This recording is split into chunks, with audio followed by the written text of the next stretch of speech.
Hello everyone, देखेंगे आज quantity theory of money के बारे में।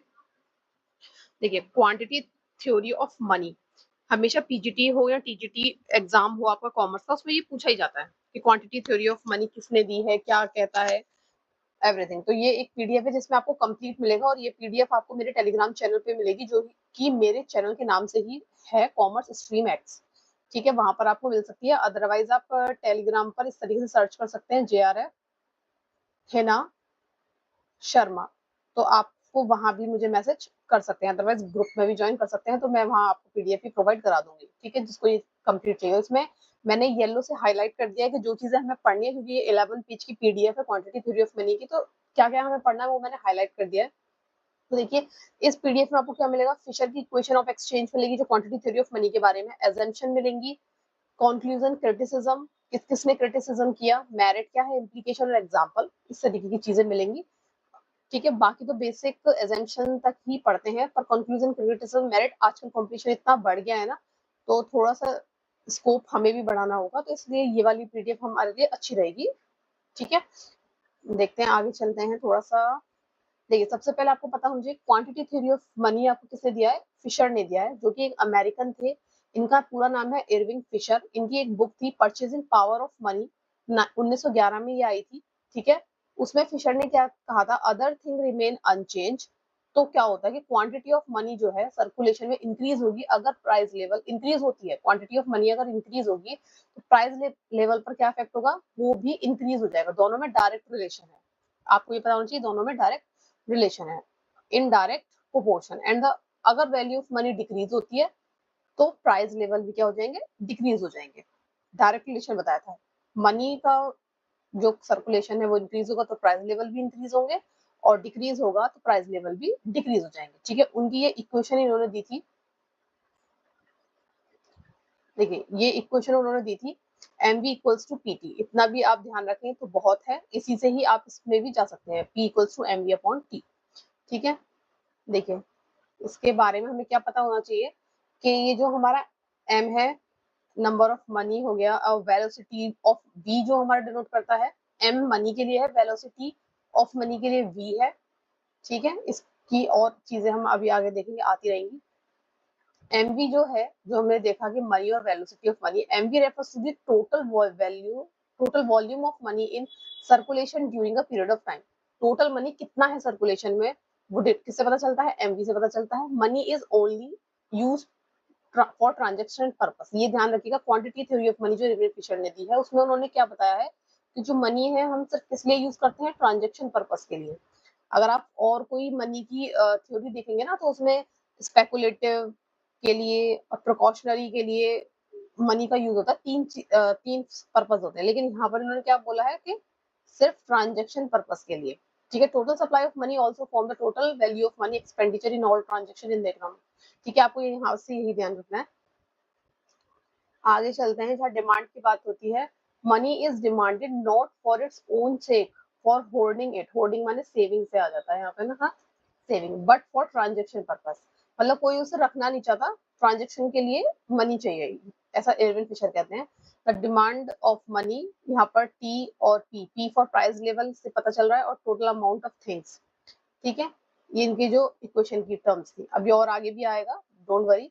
देखिए, सप्लाई ऑफ मनी, इनका कहना है इरविन फिशर का, क्वांटिटी थ्योरी ऑफ मनी के अकॉर्डिंग, कि सप्लाई ऑफ मनी जो होता है वो डिमांड ऑफ मनी के इक्वल होता है। ठीक है, total value of money expenditure in all transaction, जितना भी हमने खर्चा किया है, total value of all item, वही वैल्यू है टोटल आइटम्स की। ठीक है, अब ये वाली डेफिनेशन आ गई, इसकी फुल फॉर्म हो गई, वेयर देखिए, M is the quantity of money, V है ट्रांजेक्शन की वेलोसिटी, पी है प्राइस, एंड टी है टोटल गुड्स एंड सर्विसेज। ठीक है, टोटल गुड्स एंड सर्विसेज, ये इसकी फुल फॉर्म है इनकी इक्वेशन की। बाकी हम पहले भी देख चुके हैं, अब आगे बढ़ते हैं। इसमें फिशर क्या कहते हैं, Fisher was able to demonstrate a casual relationship. Casual relationship, ये ध्यान रखना है, कैसा रिलेशनशिप दिखाया है किसके बीच में, जो आपका मनी और प्राइस के बीच में, मनी सप्लाई और प्राइस लेवल के बीच में इन्होंने कैजुअल रिलेशनशिप की बात करी है। इन्होंने क्या कहा है, level of price varies directly, कैसे वरी करता है प्राइस, ऊपर नीचे कैसे होते हैं, वो डायरेक्टली क्वांटिटी ऑफ थ्योरी पे डिपेंड करते हैं, इनका कहना है। ठीक है, इरविन फिशर का। इन्होंने further extended the equation include demand bank and deposit and there velocity v dash in the total supply of money. मतलब उन्होंने इस तरीके से थोड़ा सा एक्सपेंड किया है। तो ये इक्वेशन आए या फिर नॉर्मल इक्वेशन आए pt इक्वल्स टू mv, तो दोनों ही क्वेश्चन में पूछी जाए हम दोनों पर टिक कर सकते हैं। अगर ये मिलेगी तो ये मिलेगी तो ये, ऐसा नहीं होगा कि दोनों मिलेंगी कंफ्यूज करने के लिए। ठीक है, इन दोनों में से भाग इन्होंने एक्सपेंड किया था mv नॉर्मल और m डैश और v डैश। ठीक है, m का मतलब यहाँ पर m डैश का मतलब है डिपॉजिट जो बैंक में है, एंड देयर वेलोसिटी उसकी वेलोसिटी, उस वो कैसे सर्कुलेशन में आ रहे हैं। ठीक है, thus according to the Fisher level of journal prices depend exclusive on 5 definite factors। Fisher के अकॉर्डिंग प्राइस लेवल जो होते हैं वो 5 चीजों पे डिपेंड करता है, जो हमने अभी क्वेश्चन में पढ़ा। देखिए एम, एमवी और एम डैश और B dash. Volume of money, velocity of circulation, volume of bank deposit, velocity of their circulation, जो ये आपका बैंक डिपॉजिट का सर्कुलेशन है उसके बारे में। एंड जो टी हमारा क्या बोलता है, वॉल्यूम ऑफ ट्रेड, मतलब कौन से हैं ये 5 आइटम जो इक्वेशन में है। ठीक है, वही आपको ध्यान रखना है। अब देखिए यहाँ पर क्या लिखा हुआ है, डायरेक्ट एंड प्रोपोर्शनल रिलेशनशिप होता है, ये ध्यान रखना है आपके मनी और प्राइस। मनी का जो वॉल्यूम है, सर्कुलेशन है, उसका डायरेक्ट रिलेशन है, प्रोपोर्शनल की पहले भी पढ़ चुके हैं। ये कहते हैं कि मनी अगर डबल होगा तो प्राइस लेवल भी डबल हो जाएंगे, वैल्यू ऑफ मनी अगर हाफ होगी तो प्राइस भी हाफ हो जाएगा। तो मतलब कि डायरेक्ट रिलेशन बार बार ये बताने की कोशिश कर रहे हैं। ठीक है, आगे आ जाते हैं। ये इन्होंने कुछ ग्राफ दिया हुआ है, जैसे ग्राफ से ऐसा कुछ क्वेश्चन आया नहीं है, पर आप ये ध्यान रखिएगा कि अगर ग्राफ की बात करें तो मनी सप्लाई नीचे आता है और वैल्यू ऑफ मनी इधर आएगी। ये एक्स एक्सिस है और ये आपका वाई एक्सिस है। यहाँ पर फिर से वही रिलेशन दिखाने की कोशिश की गई है कि इक्वली बढ़ते घटते हैं। ठीक है, आगे चलते हैं।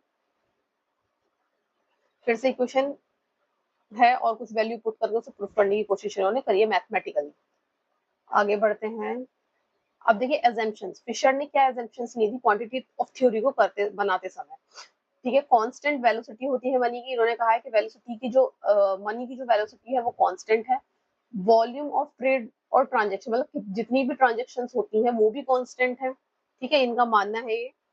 प्राइस लेवल जो है, प्राइस लेवल जो है वो आपके एक पॉजिटिव फैक्टर है, एक्टिव फैक्टर नहीं है। ठीक है, एक्टिव फैक्टर क्या है, मनी की सर्कुलेशन, और मनी क्या है, मीडियम ऑफ एक्सचेंज है। Constant relation between M and M dash, constant relation है, एम है मनी सर्कुलेशन में जो है, और एम डैश जो है बैंक डिपॉजिट। ठीक है, इसको बार बार रिपीट करना चाहिए। लॉन्ग पीरियड की बात की उन्होंने, शॉर्ट टर्म की बात नहीं की है। और कंक्लूजन में क्या कहते हैं, कंक्लूजन क्या है, फिर से change in the money supply absolute है ना, जिसे हम नॉमिनल कहते हैं, रिलेटिव नहीं है। ये ध्यान रखिए। मनी इज न्यूट्रल की बात करी है फिशर ने। Under the equilibrium condition of the full employment, इन्होंने फुल एम्प्लॉयमेंट की बात करी कि मार्केट में फुल एम्प्लॉयमेंट है। रोल ऑफ मॉनेटरी और फिस्कल पॉलिसी इज लिमिटेड। अब क्रिटिसिज्म स्टार्ट करते हैं, तो 1 मिनट बस दीजिएगा मुझे।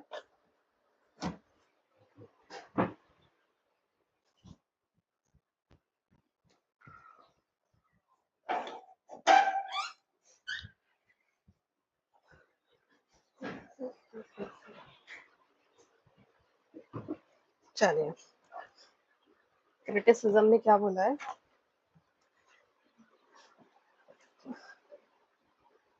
क्रिटिसिज्म में क्रिटिसाइज करते हुए किस किसने क्रिटिसाइज किया है, कैसे कि इंटरडिपेंडेंस ऑफ वेरिएबल। ठीक है, जो वेरिएबल है transition equation are not independent and assume by quantity theorist. जो बाकी थ्योरिस्ट कहते हैं वो इंडिपेंडेंट नहीं है, नॉट इंडिपेंडेंट की बात करी है। ठीक है, अभी थोड़ा सा और क्लियरिटी आएगी, देखते हैं आगे। जो इनका लॉन्ग पीरियड है उस पर भी क्रिटिसिज्म दिखाया गया है, अनरियलिस्टिक अजम्पशन है। कहा है कि no light on the short run problem. Keynes ने सबसे ज्यादा इन्हें क्रिटिसाइज किया, ये नाम आप ध्यान रख सकते हैं, बाकी आप इसमें पढ़ सकते हैं। और फुल एजम्पशन को भी अनरियलिस्टिक बताया कि मार्केट में फुल एजम्पशंस नहीं है, फुल एम्प्लॉयमेंट नहीं है, और ये एक स्टैटिक थ्योरी है ना, do not remain constant, change होती है रियलिटी में।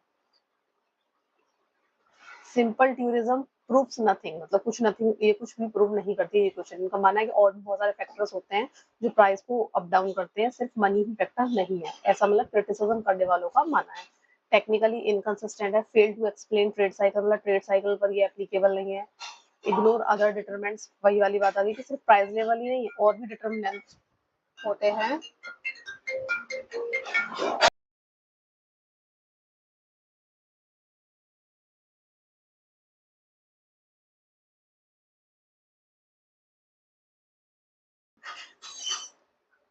है, fail to integrate monetary theory with price theory. आगे चलते हैं, money as a store of value ignore. मतलब इन्होंने सिर्फ क्या कहा था कि मनी जो यूज करते हैं ना, एडवेल फिशर कहते हैं क्वांटिटी थ्योरी में, कि मनी जो है सिर्फ ट्रांजेक्शन के लिए यूज करा जाता है, लेकिन लोग तो स्टोर भी करते हैं। ठीक है, तो वो इन्होंने इग्नोर किए ये सब चीजें, तो ये क्रिटिसिज्म है। No discussion of velocity of money के बारे में ज्यादा कुछ डिफाइन नहीं किया है, ऐसा मानना है बाकी लोगों का, थ्योरिस्ट का। वन साइडेड थ्योरी बताइए, assume the demand for money to be constant. Demand of money constant नहीं होती, ऊपर नीचे होती रहती है, ऐसा क्रिटिसिज्म क्रिटिसाइज करने वालों का मानना है। No direct and proportional relation भी नहीं है, ये क्रिटिसिज्म है कि मनी का जो सर्कुलेशन है और प्राइस लेवल जो बताया उन्होंने कि दोनों साथ में इंक्रीज होते हैं और दोनों साथ में डिक्रीज होते हैं, डायरेक्ट और प्रोपोर्शनल, तो वैसा भी रिलेशन कीन्स के अकॉर्डिंग नहीं आया, क्रिटिसाइज करा है। ठीक है, आगे चलते हैं, कहते हैं एक रिडंडेंट थ्योरी है, क्रॉथर ने भी क्रिटिसाइज किया है, लेकिन इसकी कुछ मेरिट्स भी हैं, मेरिट्स देख लेते हैं, उसके अलावा ज्यादा कुछ इंपॉर्टेंट है नहीं, मेरिट्स तक देख लेते हैं, बाकी पीडीएफ में आपको सब मिलेगा, आप रीड करना चाहते हैं तो आपको मेरे टेलीग्राम चैनल पर मिल जाएगा।